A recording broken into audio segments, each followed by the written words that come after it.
we're going to go ahead and get started. So, starting off with the economic calendar, we can see that Monday we didn't have any news whatsoever, and that is the reason why we are having our first live stream of the week today, after Monday has closed. So, something you'll notice with Mondays is that Mondays generally are the hardest days to try to predict. They either consolidate or just randomly wildly expand out of nowhere. And it's very hard determining whether or not a Monday will just completely expand like you've seen in the past, or it will be more so consolidative like what you saw today. So if you don't have any background context behind why you should be coming into a Monday, it's better to just skip out on Mondays altogether so it can help you forecast the rest of the week. So tomorrow, Tuesday, we have 9:30 a.m. Fed Chair Powell speaks. This isn't too important, but this also follows in tune with the market open, or the equities open at 9:30. So that'll be probably a little bit more volatile than usual. And then we have 10 a.m. ISM Manufacturing PMI and JOLTS job opening. So tomorrow, as you already know in the announcements, we will be tapering. And don't worry for the Q3 people, I'm going to get you guys access after this live stream, open everything up to where we'll be settled for there. And then Wednesday, we have ADP non-farm payroll. So Wednesday will probably be one of the higher probability days to trade, and we will also be tapering there. And then Thursday, we have non-farm payroll. But there's something that's odd about this non-farm payroll. This non-farm payroll follows on a Thursday. When have you ever seen non-farm payroll fall on a Thursday? This is the interactive part. Never. Not once. So why is non-farm payroll falling on a Thursday? Well, yes, we do have Friday being a bank holiday. So that does play a factor because the markets will be closed on this day. But this week is a blank week. If you go in and look at the monthly cycle, indicator, quarterly theory thingy, you guys already know what I'm talking about, you'll see that it's blank. That means that this is a low probability week and things will be messed up.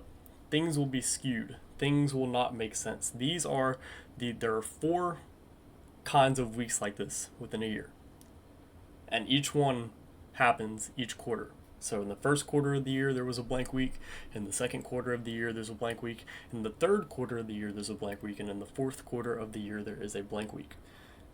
These happen every single quarter, one time per quarter.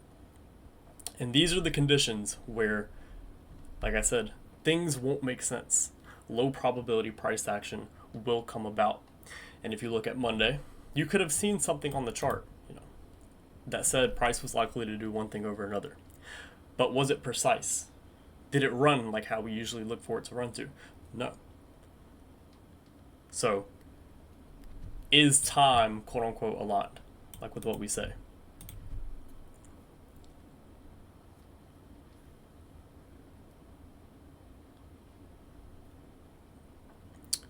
No. This would be an example of time not being aligned with price. Because during this time, we expect low probability price action. We expect things to be difficult. So what is your goal for this week? Your goal is to stay solvent, manage risk properly, try not to make mistakes and minimize mistakes, and follow your rules. These are the kind of weeks that will test you and will really test your patience. So the biggest goal on a week like this is just to remain solvent. Remain patient. And in terms of weekly halving theory, usually Q1 or the non-farm payroll week is fixed to a 3-2 split due to the fact that we have a bank holiday at the end of the week that kind of minimizes that. So we have more so a 2-2 split. And whenever you have a bank holiday in the week, usually weekly halving theory gets thrown off. But looking at the chart, we can see that we have the S&P on the left and the NASDAQ on the right. So I made an announcement earlier last week saying I wanted to see these highs get delivered in due time, and as we can see, the NASDAQ expanded higher, taking out all-time highs on the NASDAQ. So since the NASDAQ took out all-time highs, I want to see if the S&P can also reach up here as well this week. So this would be asset synchronization, meaning whenever you have one asset taking out a high or a low, and you want to see another asset within the same triad following shortly after, taking out that same high or low. So this is what we're currently looking at. We're still remaining bullish for now. Higher time frame. And now that we have approached all-time highs, you're probably wondering, okay, Jacob, how do I approach the markets now since we're at all-time highs? Well, as a rule of thumb, and this is what I was saying all the way back in November, December, whenever we were trading over here, the best way to trade all-time highs is to remain bullish until proven otherwise. You don't want to try to catch any tops, or you don't want to try to predict any tops and then get caught selling short at an all-time high and then it keep ramming higher, and then you don't want to get caught trying to fight that. So as an amazing rule of thumb, just stay bullish until proven otherwise. And adding on to that, for the lower time frame perspective, as you all know, Monday, low probability, we didn't expect much. So if we look closely, going from this high to this low,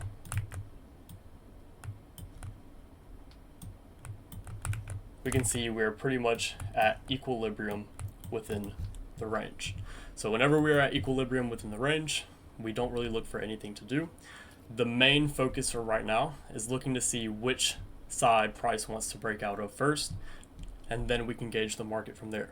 So whether or not we want to trade lower, form a crack correlation, and then pull back higher, or if we'll trade higher, break through this high on all of the assets, and then see that all-time highs on the S&P. So right now, like I said, it's purely just a waiting game. You don't want to try to push in these market conditions. It's not high probability whatsoever. So now, getting that out of the way, there's not really much to speak about in terms of intraday price action, and you guys already know why. Everything was already explained. So we can do some Q&A for the new people that are in here, and you guys can pretty much just talk to me about whatever you guys wish to speak about.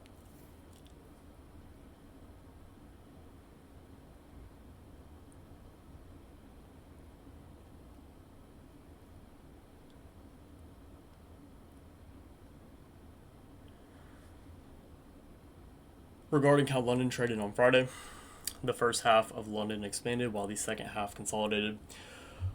What would you have considered this London expansion or London consolidation? Talking about Friday, right here.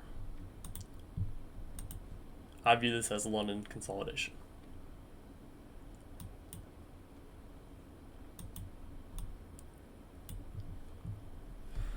If at the end of candle 2 we create a reversion level, but with an order block from candle 1, is it still valid, or does the order block have to be in candle 2? The reversion level must be within candle 2.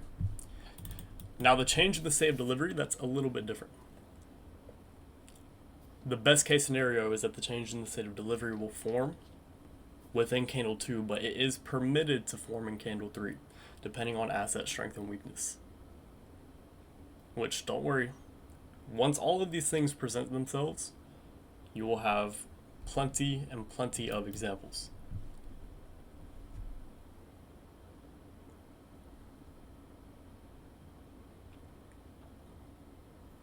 Give it 3 weeks, and I guarantee you, your perspective of price will be a lot different from where it is now.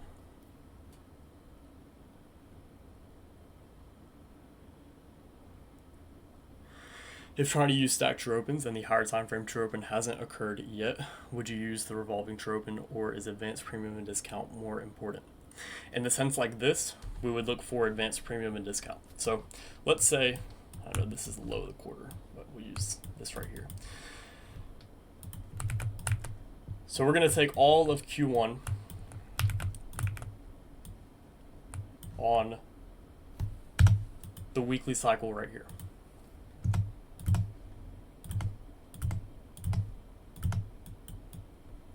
for something like this. So the way you want to use advanced premium and discount, if you're not looking for a continuation, is you can also use it to predict the breakout during low probability conditions. So we're expecting either this high or this low. We don't want to play guessing games and try to decipher. But if we just consolidate, come by the morning session, depending on whether we're in premium or we're in discount, and we form a daily cycle sequential SMT, either in premium or in discount, that'll tell us whether or not we're likely to break out higher, clearing this high, or if we form a bearish one in premium, we break out lower, taking out this low, and then probably creating another Kraken correlation from there. So how to use advanced premium and discount, more so with what we have now, is the exact same way with right here. And if you don't have a higher time frame true open, you can use this, or like with what you said, you can use a previous revolving true open. But the previous revolving true open is going to be a little bit lower probability. How to predict weekly highs and lows, and would you advise for trading weekly expansion only? Currently, Power of 9 and continuation model is really nice for me. Yes, you mainly want to be trading in the direction of the weekly expansion. And once things become clear, once we have a reason to believe price is likely to go one way over another, we'll be looking for, or to be trading only in that direction.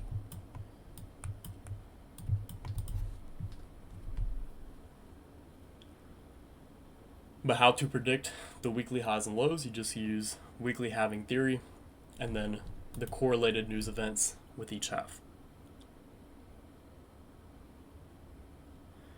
Was the 6-hour TPD low probability regarding the true reversal because it was Monday with no news? Yes, exactly.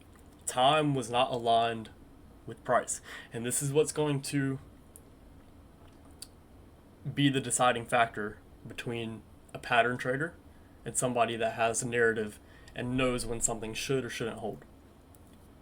Because we're not expecting every sequential SMT to hold. We don't expect every TPD to hold. If time isn't right with price, then we wait for time to be aligned and then we look for that stuff.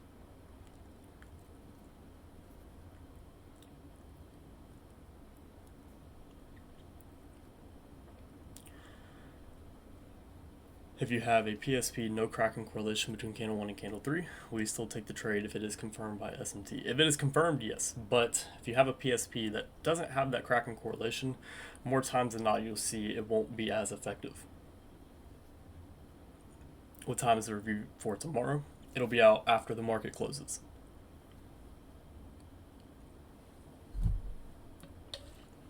And is the audio good? Can you guys hear me?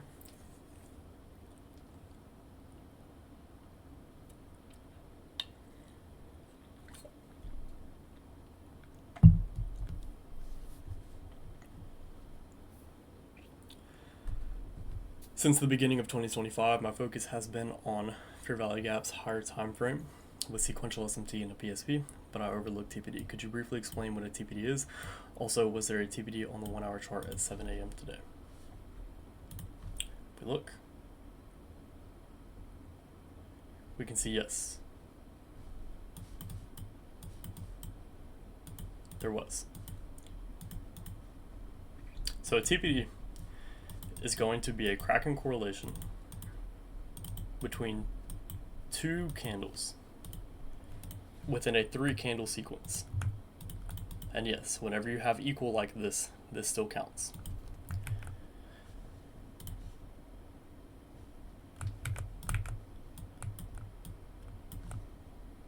We'll make it orange.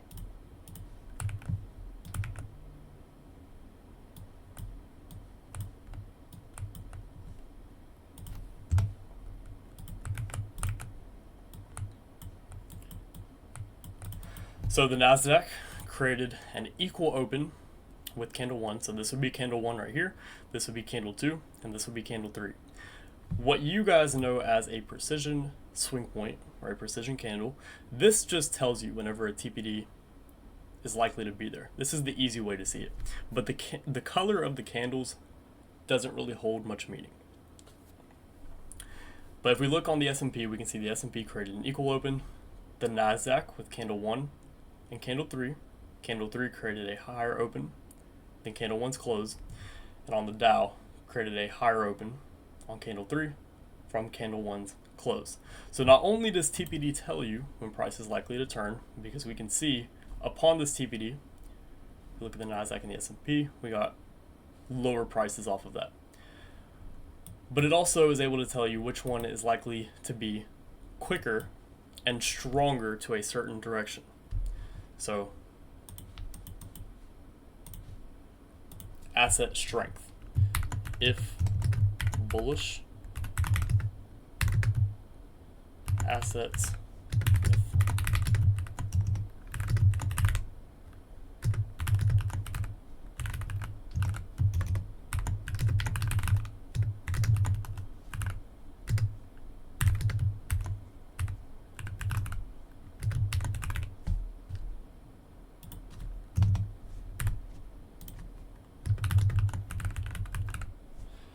So if you're bullish, the asset that creates the highest open or the higher open among the three assets is likely to be the strongest. If you're bearish, the asset with the lower open is likely to be the strongest for lower prices. So if we look, we can see that the S&P had an equal open, being the lowest open. If we were bearish, that one offered the lowest price. The NASDAQ would have been the one in the middle. It still delivered, but not as hefty as the S&P. And then the Dow, so we can see right here, still offered lower prices, but not to the same degree as the S&P and the NASDAQ. And another way to see this,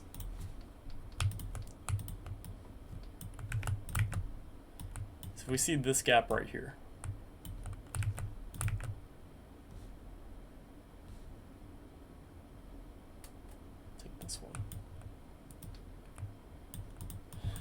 we see this gap right here.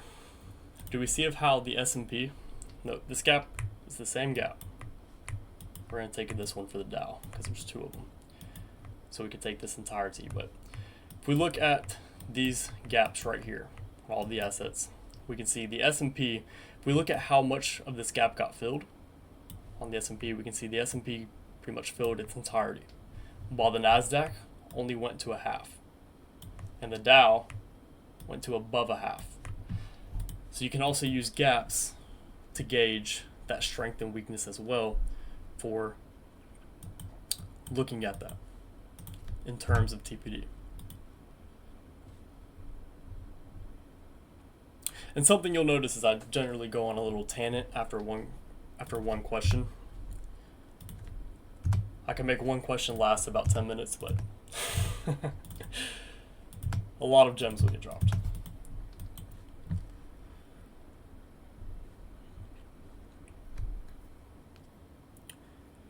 Are sector opens and events premium discount really that important? Because it's like PD arrays. The only time they matter is when time is right. Shouldn't we just focus on time? Yes. As soon as you have, your multi-stage Kraken correlation in play, whatever that's going to be, you get to decide that. But all of that stuff right there is going to help you gauge that. But once you have that multi-stage Kraken correlation in play, the only difficult part is trying to get alongside the run, because price is likely to be one-sided. And you can use any PD array for that matter. It's just determining that Kraken correlation that's going to tell you, okay, price is going to go here now.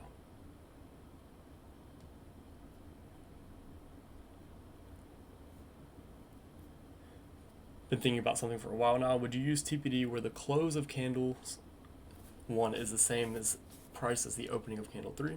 And would you use a PSP that closes neutral? Would that still be a PSP if one asset closes bullish and the other asset closes at the same price? So yes, it's still a Kraken correlation due to the fact that, and we can look just between the NASDAQ and the S&P.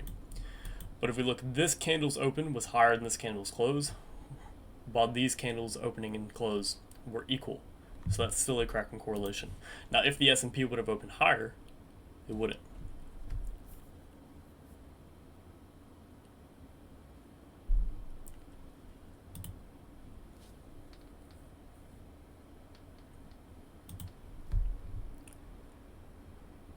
Was wondering if you're going to talk about that.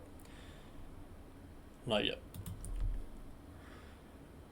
So would you say the asset strength using the size of the body too? If bullish, an asset with a bullish TPD large body is stronger, or the asset bullish small body? Yes, that rule follows apart as well.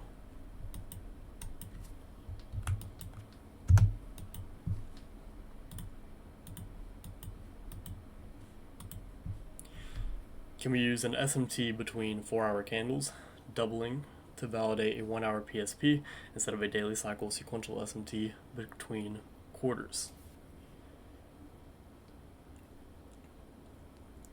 Yes. And that's going to be where, yeah, I see what you're saying.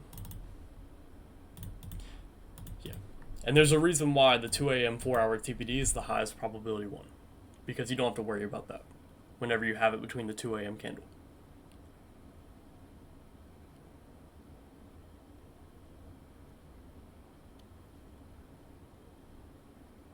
But yes, SMT can be sequential even if it doesn't follow along with quarters. SMT can be sequential if it follows along with candles. So let's look at this right here. Removing quarters, putting quarters aside.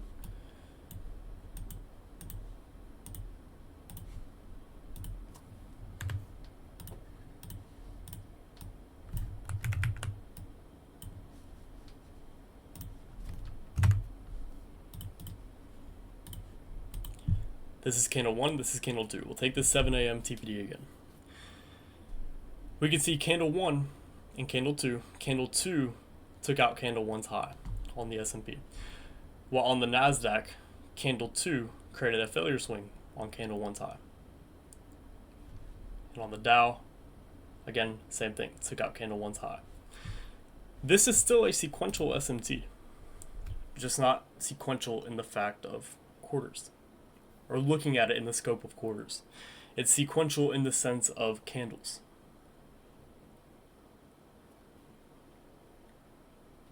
And one thing that's important to do is you always want to backtest. Like what you should be doing right now is just backtesting everything that you've looked at, that you've seen, that you've been taught so far from all the videos. Go back in the charts and look for it at the specific times that I tell you to look for it at.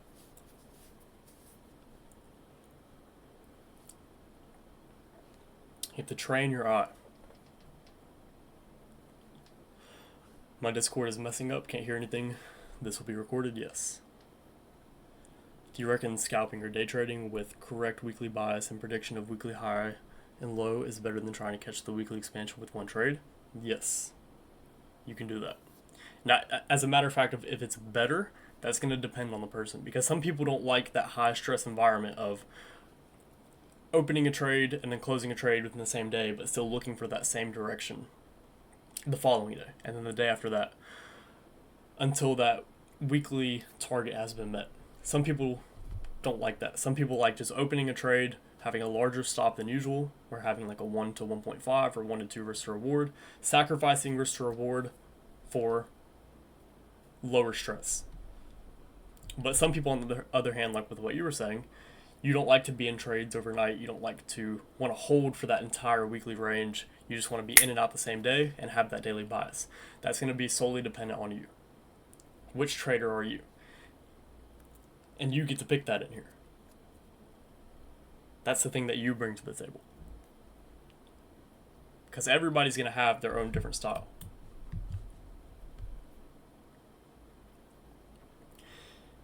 Is the original consolidation and the first phase of accumulation crucial for the TPD reversal, or is it not necessary? It adds a ton of probability.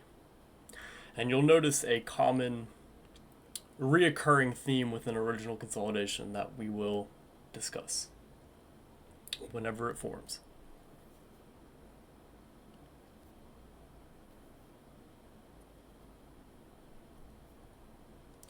Any advice on backtesting and data collection?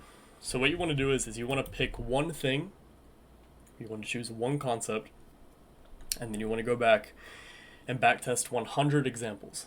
After 100 examples, it becomes a bit excessive and unnecessary. but you want to look at 100 examples and collect data on that. Collect data on the time it formed, the day of the week of the month, all of that comes into effect. And then once you have all of that data collected, then you want to forward test it. And you want to be actively seeking out for it. Because that's where the real progress is going to be made.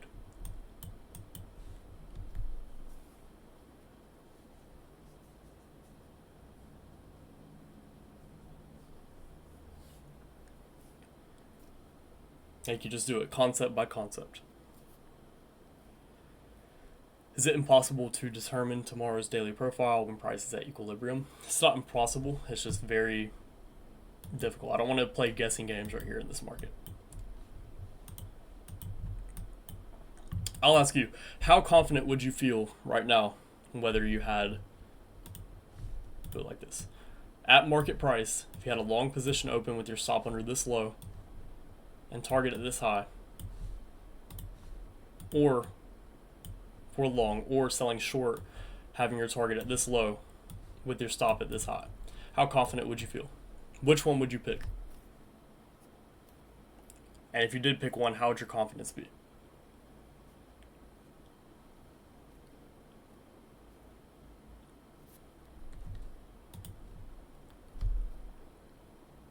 Two.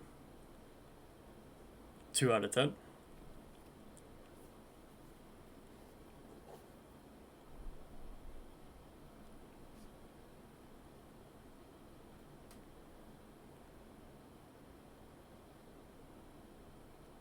So second choice.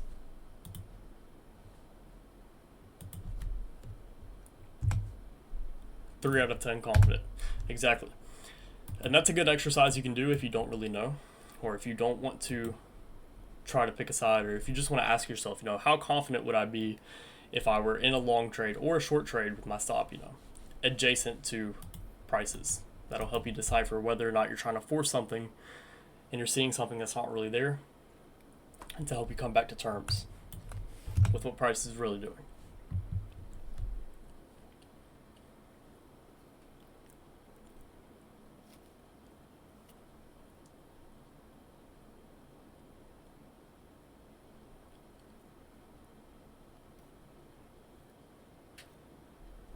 SMTs and TPDs that don't respect premium and discount are low probability, but does this concern classic premium or discount, advanced premium or discount? Whenever you don't have a current Kraken correlation that has formed that tells you price is going to get somewhere, like we don't have now, that's when you can use premium and discount and advanced premium and discount and things like that. Until that Kraken correlation forms, which it will, in due time it will. Don't worry, it's going to form eventually. Then you can kind of stow that off to the side, and it doesn't come much into effect. It's just waiting for that initial multi-stage Kraken correlation. That's when you want to use the advanced premium and discount, and that's how you decipher high probability and low probability SMTs and TPDs. Because let's say we do form, or we do run down, form a Kraken correlation under this low, and then form a TPD as well as a sequential SMT, right? And then we start trading higher. If that happens, then we could expect, this high and then all-time highs.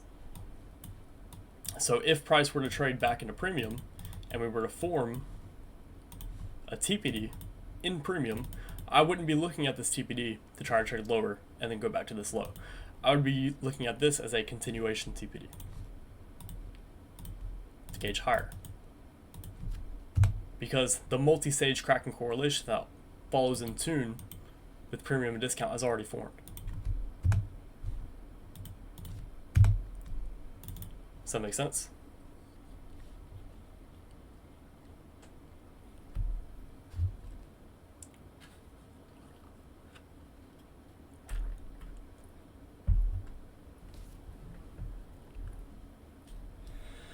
Question regarding 15-minute TPDs. Since the 4-hour candle had a Kraken correlation in regards to the closing past the wicks with the S&P and the Dow closing below the 6 a.m. candle, whilst the Nasdaq failed to do during the 10 a.m. candle after returning into a discount 4 hour fair value gap inside of the 6 hour candle ranges from candle 1 prior to the 6 hour candle, as well as a new week opening gap, then I could assume this would be a high probability time to enter long, targeting the 6 hour candle highs, buying after this 15-minute TPD formed during the final 15-minute candle that closed the 4 hour candle, due to it also being a candle that delivered, showing us the hidden daily cycle sequential SMT. If you have all of those things in alignment, would say yes, that would be, pretty high probability. The only thing that is iffy with what you're showing me is if we look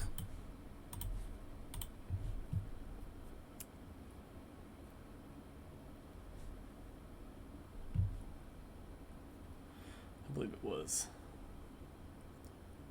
10 o'clock candle that you were looking at right here.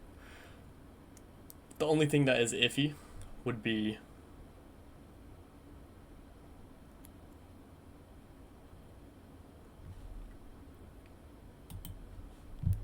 with the screenshot you showed me. I'm not sure if we have the same data, but whenever you have a TPD like this, it might be the 15-minute chart that did it. You don't want to see price, like let's say there was a TPD right here with like what you sent in the screenshot. You want to see price create that and then expand off like it did. You don't want to see it come all the way back down like it did later. This kind of negates that. Seeing price come all the way back down and then on one asset taking out the low or coming near that, that's not very high probability.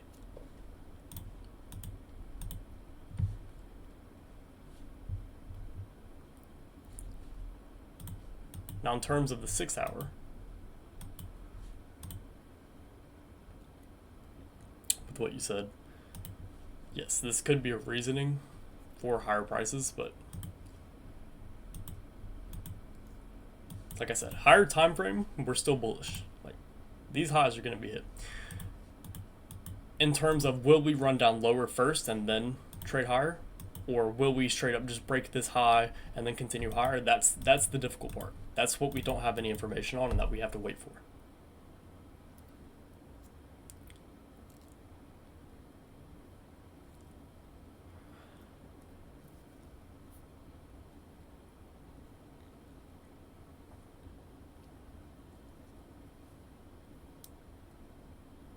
Can you share analysis on Forex majors? There is nothing really tipping its hand right now on Forex. We can just expect continuation until proven otherwise. And Forex is a lot slower moving market compared to futures. And this is why I mainly do everything on the futures market, because it's so quick paced. There are a lot of different things that form that I tell you to look for compared to the Forex market. But whenever the Forex market does set up an opportunity, I will be there to show it to you. But in the meantime, we just have to wait for that opportunity to form. Analysis on Bitcoin. I've already seen it. Still the same thing. Nothing has changed. Does that mean you go break even somewhat quickly with the TPD? Yes. If you want to manage risk really well, if you choose the strongest asset, yes.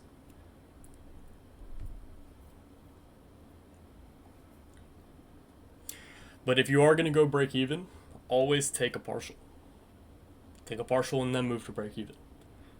Because you don't want to be dealing with that psychological war. And you guys already know what I'm talking about. Some of you are like, I did that today. How did you know? But where you move your stop to break even, and then it rolls back against you, and then you get stopped out at break even, and then you're pissed off that you lost nothing. You're pissed off that you didn't take the open profits. That you were in profits, but it came back against you and took you out for nothing. So always take a partial beforehand. So then it doesn't set you on tilt.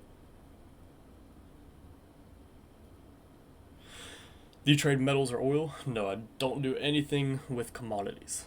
But these concepts still work with commodities. When there are two TPDs next to each other, on which one should we look for the reversion level? The first or the second? The second.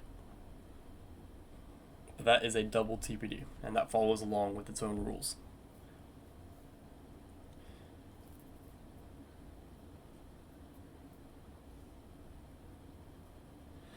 But anyways, I think we're going to go ahead and wrap that one up here. So hopefully you all found this one insightful. I'll speak with you all again tomorrow in the price review. With that being said, good luck and good trading. I forgot to mention we'll also be in the live tape reading tomorrow. So again, good luck and good trading.